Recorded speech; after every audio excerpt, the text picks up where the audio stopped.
नमस्कार. आपले माझ्या चॅनलवर स्वागत आहे. मित्रांनो, श्रावण महिन्याला सुरुवात झाली की सगळीकडे वातावरण आध्यात्मिक होऊन जाते. सर्वत्र उत्साह आणि रेलचेल दिसून येते. श्रावण महिन्यात शंकर भगवानची पूजा केली जाते. या महिन्यात केलेले उपवास हे आपण शारीरिक आणि मानसिक रीतीने मजबूत बनवतात. चला तर मग पाहूया श्रावणच्या दुसऱ्या सोमवारी काय शिवमूठ आहे आणि पूजा कशी करायची. त्याचप्रमाणे आपण शीतला सप्तमीचीही माहिती घेणार आहोत. व्हिडिओ सुरू करण्याअगोदर आपण माझ्या चॅनलवर नवीन असाल तर व्हिडिओला लाईक करा, शेअर करा आणि चॅनलला सबस्क्राईब करा. तसेच कमेंटमध्ये ओम नमः शिवाय लिहायला विसरू नका. सोमवार हा शंकराचा वार मानला गेल्यामुळे श्रावणी सोमवारला विशेष महत्त्व आहे.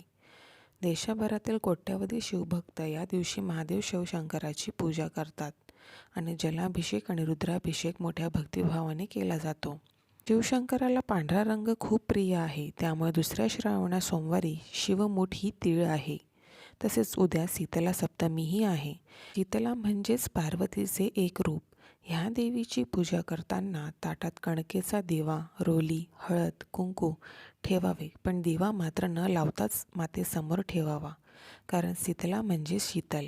सोबत थंड पाण्याचा ग्लासही ठेवावा. नैवेद्याला दही, भात, गोड पदार्थ ठेवावे, जे की गरम नसतील. सगळ्यांनी मातेसमोर आपल्या मनाची इच्छा मांडावी. तसेच पूजा झाल्यावर सगळ्यांनी हळदीचा टिळा लावावा.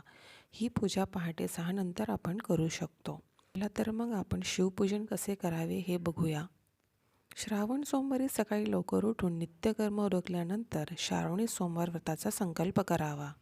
यानंतर महादेवाचे ध्यान करावे आणि ओम नमः शिवाय या मंत्रोच्चारासह शिवशंकराची तसेच पार्वतीचीही पूजा करावी. शंकराला पांढरे फूल अर्पण करावे. आपल्या मनाची इच्छा सांगावी.